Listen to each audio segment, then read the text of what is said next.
Les paraboles de Jésus d'Ellen White. Avertissement.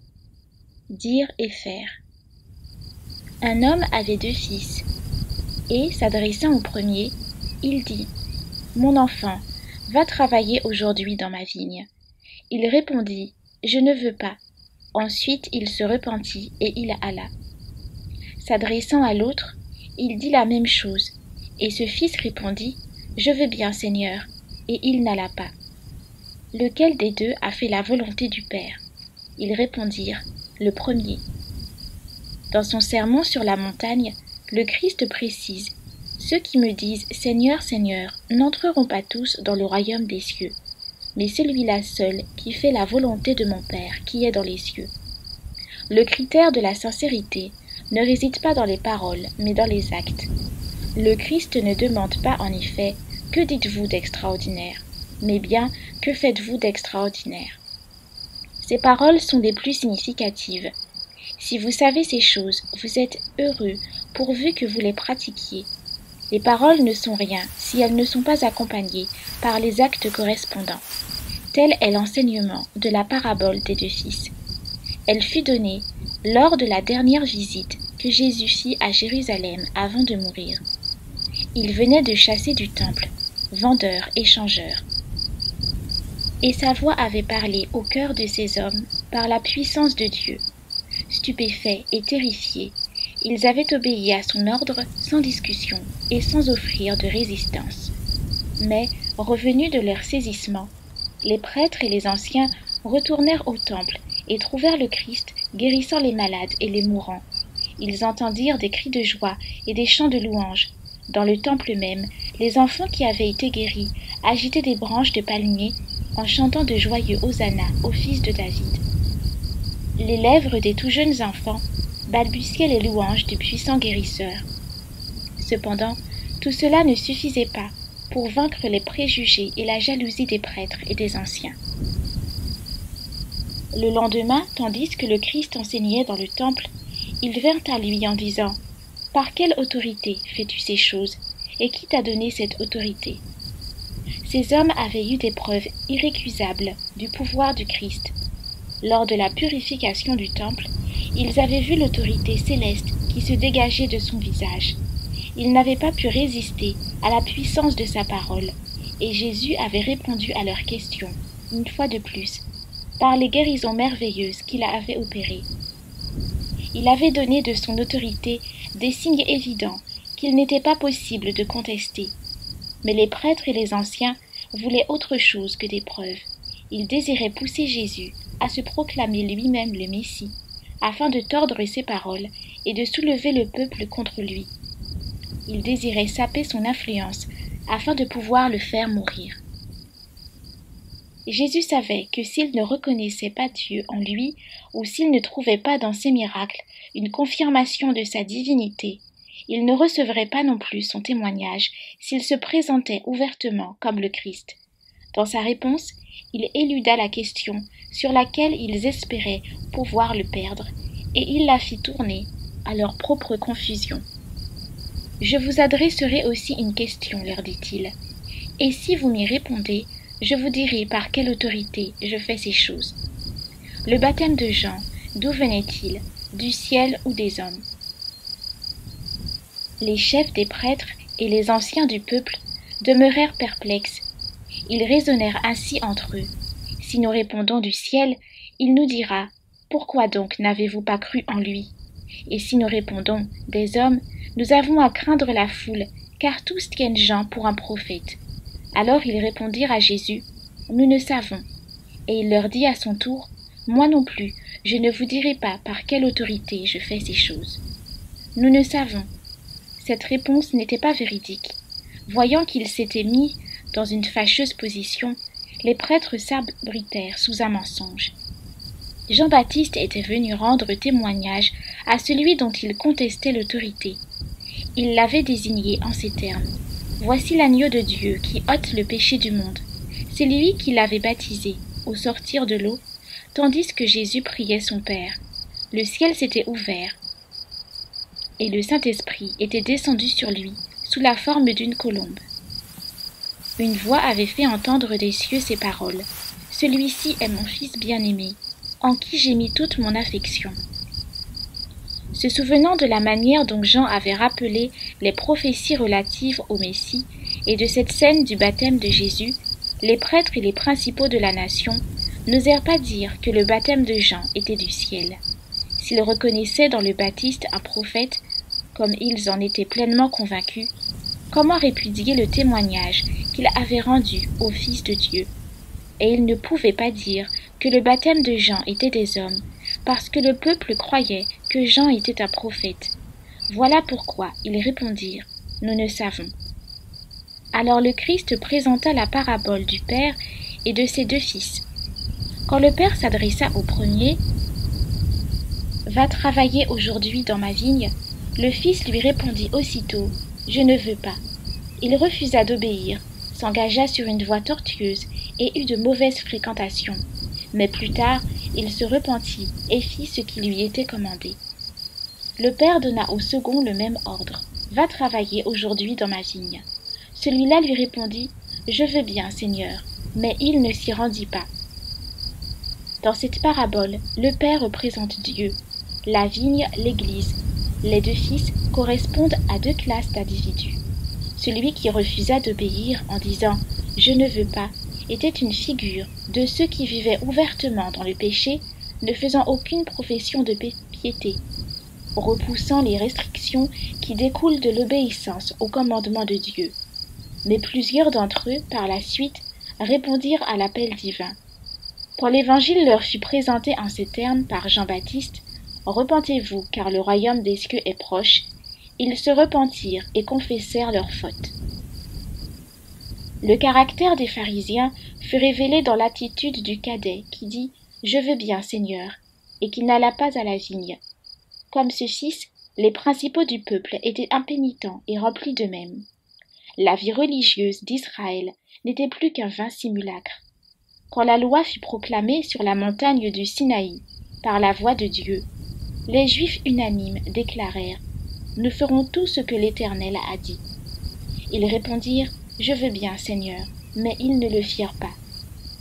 Lorsque le Christ vint personnellement pour leur révéler la signification réelle de la loi, ils le rejetèrent.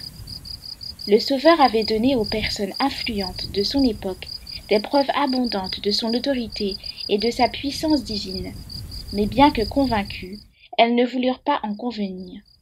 Le Christ leur avait montré qu'elles persistaient dans l'incrédulité parce que leur cœur n'était pas animé par l'esprit qui conduit à l'obéissance. Vous annulez ainsi la parole de Dieu, leur disait-il, au profit de votre tradition. C'est en vain qu'ils m'honorent en enseignant des préceptes qui sont des commandements d'hommes. Parmi les auditeurs du Christ, il y avait des scribes et des pharisiens, des prêtres et des magistrats.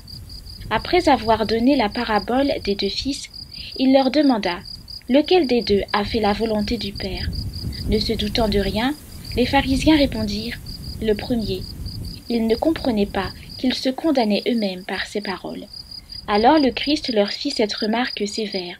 « Je vous le dis en vérité, les publicains et les prostituées vous devanceront dans le royaume de Dieu. Car Jean est venu à vous dans la voie de la justice, et vous n'avez pas cru en lui. Mais les publicains et les prostituées ont cru en lui. Et vous, qui avez vu cela, vous ne vous êtes pas ensuite repentis pour croire en lui. » Jean-Baptiste était venu prêcher la vérité, et des pécheurs avaient été convaincus et s'étaient convertis. Ces personnes précéderaient dans le royaume des cieux les propres justes qui résistaient aux plus solennels avertissements. Les publicains et les prostituées étaient ignorants, tandis que ces gens cultivés connaissaient le chemin de la vérité. Cependant, ils refusaient de marcher sur le sentier qui conduit au bonheur éternel. La vérité qui aurait dû être pour eux une odeur de vie qui donne la vie, devint une odeur de mort qui donne la mort. Des pécheurs notoires, qui se prenaient en dégoût, avaient reçu le baptême des mains de Jean, mais ces maîtres spirituels étaient pour leur part des hypocrites. Leur cœur inflexible constituait la barrière qui les empêchait de recevoir la vérité. Ils résistaient à l'influence du Saint-Esprit et refusaient d'obéir aux commandements de Dieu. Le Christ ne leur dit pas qu'il leur était impossible d'entrer dans le royaume des cieux, mais il leur montra que les obstacles qui s'y opposaient provenaient d'eux-mêmes. La porte restait ouverte pour ces chefs juifs, et l'invitation leur était encore faite. Jésus aspirait à les voir convaincus et convertis. Les prêtres et les principaux de la nation passaient leur temps en cérémonies qu'ils jugeaient trop saintes pour les mêler à des affaires profanes. C'est pourquoi ils étaient censés consacrer toute leur vie à la religion. Mais ils participaient au rite pour être vus des hommes et considérés comme pieux et dévots. Tout en donnant l'impression d'obéir à Dieu, ils refusaient de se soumettre à sa volonté. Ils ne pratiquaient pas la vérité qu'ils enseignaient. Le Christ affirma que Jean-Baptiste était l'un des plus grands prophètes, et il montra à la foule qu'elle avait reçu des lumières suffisantes pour voir en lui un messager divin. Parlant avec puissance, le prédicateur du désert avait courageusement dénoncé les péchés des prêtres et exhorté les notables à accomplir les œuvres de Dieu. Il leur avait signalé leur indifférence coupable alors qu'ils refusaient de s'acquitter de la mission confiée par leur père.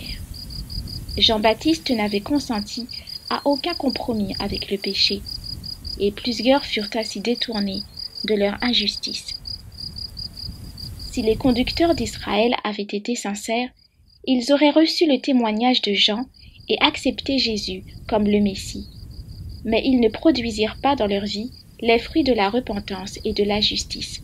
Ceux-là même qui étaient les objets de leur mépris les devançaient dans le royaume de Dieu. Dans la parabole, le Fils qui a dit « Je veux bien, Seigneur », s'est donné lui-même des airs de fidélité et d'obéissance, mais le temps a démontré qu'il n'en avait que l'apparence. Il n'aimait pas véritablement son Père. Il en allait ainsi des pharisiens. Ils se vantaient de leur piété, mais celle-ci se révélait vaine à l'heure du test. Quand cela correspondait à leurs intérêts, ils rendaient les commandements aussi exigeants que possible.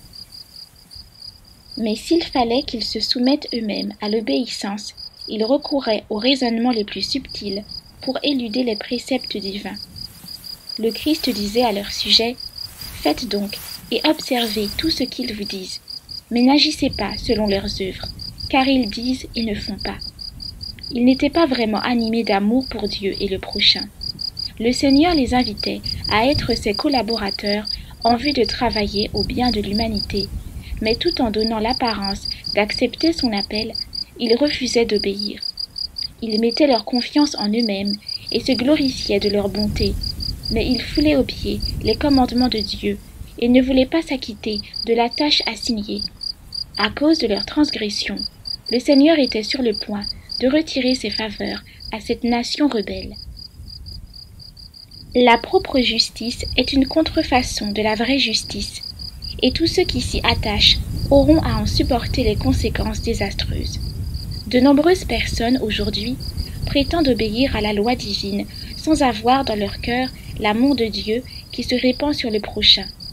Le Christ les invite à s'unir à lui dans son œuvre de salut, mais ils se contentent de répondre « Je veux bien, Seigneur ». Toutefois, ils ne mettent rien en pratique. Ils ne sont pas les collaborateurs de ceux qui travaillent véritablement pour le Maître. Ils restent oisifs. Semblables aux fils infidèles, ils font au Père de fausses promesses. En entrant solennellement dans l'Église, ils ont pris l'engagement de se soumettre à la parole divine et de se consacrer au service.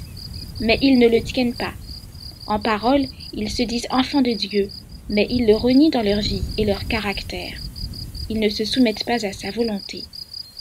Leur vie est un mensonge. Ils tiennent leurs promesses quand elles n'exigent aucun sacrifice de leur part, mais dès que le renoncement s'impose et qu'il faut se charger de sa croix, ils se retirent. De cette façon, la conviction du devoir va s'affaiblissant et la violation consciente des commandements de Dieu devient une habitude. L'oreille peut encore entendre la parole divine, mais les perceptions spirituelles ont disparu. Le cœur s'est endurci et la conscience s'est flétrie. N'ayez pas l'illusion d'accomplir le service que le Christ vous demande par le simple fait que vous ne manifestez pas d'hostilité à son égard. C'est ainsi que l'on séduit soi-même. En retenant ce qui nous a été donné par le Seigneur pour contribuer à l'avancement de son règne, que ce soit notre temps, notre argent ou quelque autre don, nous travaillons contre lui. Satan se sert de l'indifférence et de l'indolence des chrétiens de profession pour renforcer les rangs de ses soldats. Beaucoup s'imaginent être avec le Christ, bien qu'ils ne travaillent pas directement pour lui. Ils aident en réalité l'adversaire à occuper le terrain et à remporter des avantages. En n'entrant pas résolument au service du Maître, en négligeant des devoirs ou des occasions de rendre témoignage, ils permettent à Satan de prendre de l'ascendant sur des âmes qui auraient pu être gagnées à Jésus-Christ. Nous ne serons jamais sauvés dans l'indolence et l'inaction. Il n'est pas de personne véritablement convertie qui mène une existence inerte et inutile. Nous ne pouvons pas être traînés au ciel. Aucun paresseux n'y pénétrera. Quiconque ne se fait pas violence et ne s'efforce pas de connaître les lois d'en haut se disqualifie pour le séjour des bienheureux. Ceux qui refusent d'être les collaborateurs de Dieu sur la terre ne le seraient pas davantage au ciel, et il serait imprudent de les y introduire. Il y a plus d'espoir pour les publicains et les gens de mauvaise vie que pour ceux qui connaissent la parole de Dieu et n'acceptent pas de lui obéir. Celui qui se reconnaît pécheur et n'essaie pas de dissimuler son péché, qui se sait corrompu, corps, âme et esprit, craint de se trouver éternellement banni du royaume des cieux. Il se rend compte de son mal et cherche la guérison auprès du grand médecin qui a dit « Je ne mettrai pas dehors celui qui vient à moi ». C'est celui-là que le Seigneur peut employer comme ouvrier dans sa vigne. Le fils qui refuse, pendant un certain temps, d'obéir à l'ordre paternel n'est pas condamné par le Christ, mais il ne reçoit pas non plus de compliments.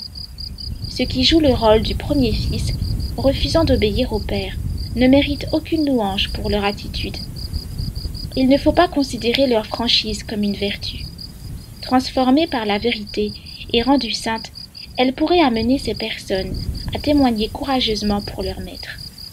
Mais détournée de son objet légitime, cette franchise est une injure, un défi et presque un blasphème. L'absence d'hypocrisie chez un homme n'annule pas pour autant son état de pécheur. Quand les appels de l'Esprit Saint touchent le cœur, il n'y a de sécurité que dans une réponse immédiate. Lorsque Dieu vous dit « Va travailler aujourd'hui dans ma vigne », ne refusez pas cette invitation. Aujourd'hui, si vous entendez sa voix, n'endurcissez pas vos cœurs.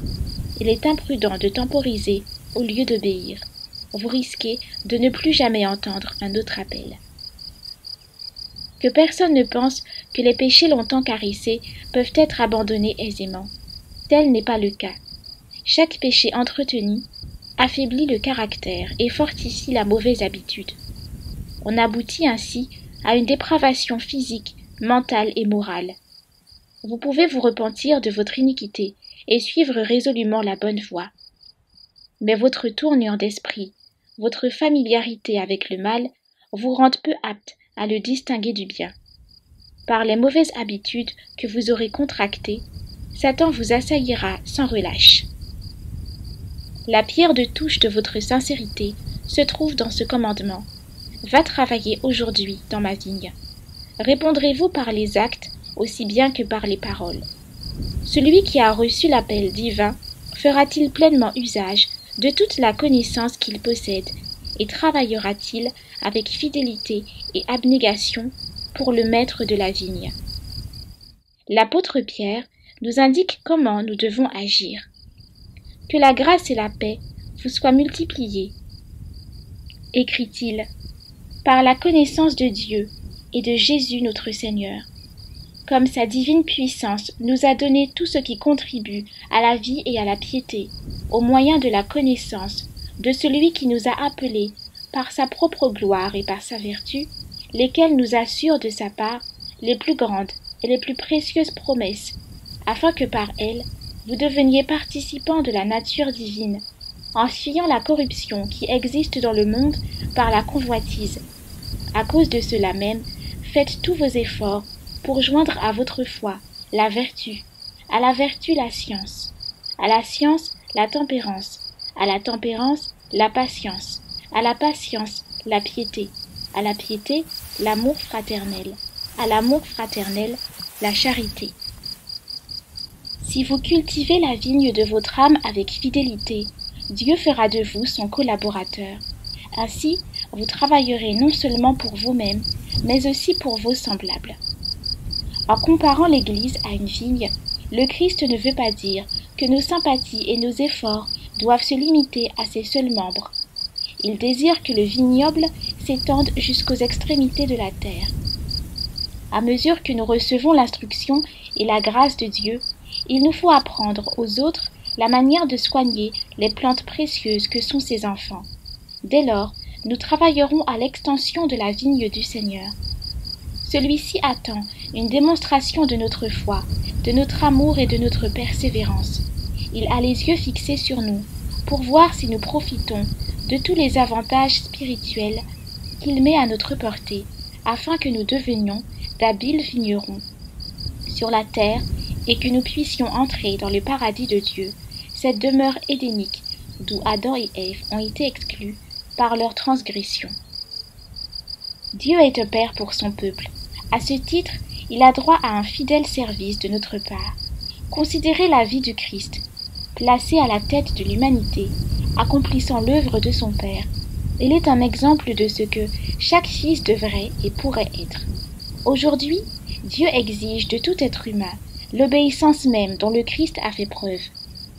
Il se mit à la disposition de son Père avec amour, volontairement et librement.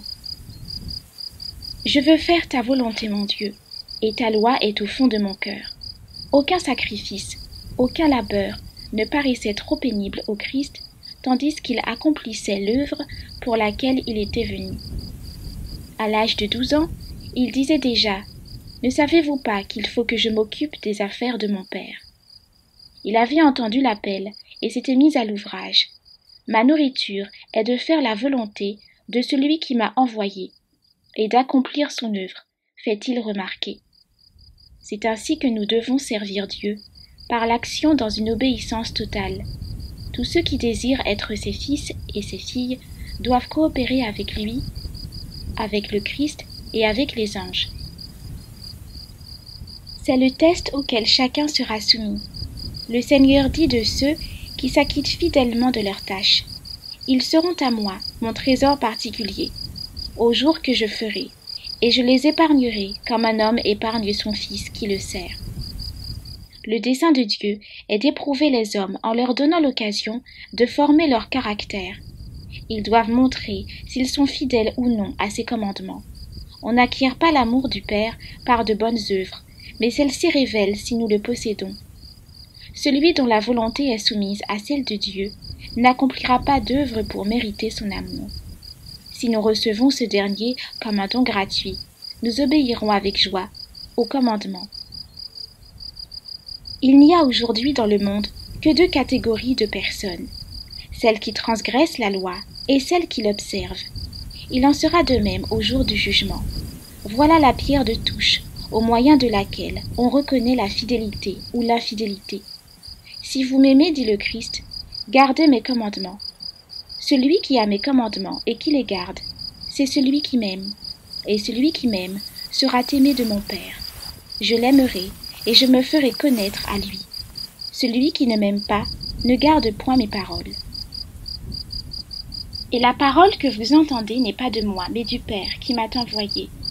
Si vous gardez mes commandements, vous demeurerez dans mon amour, de même que j'ai gardé les commandements de mon Père et que je demeure dans son amour.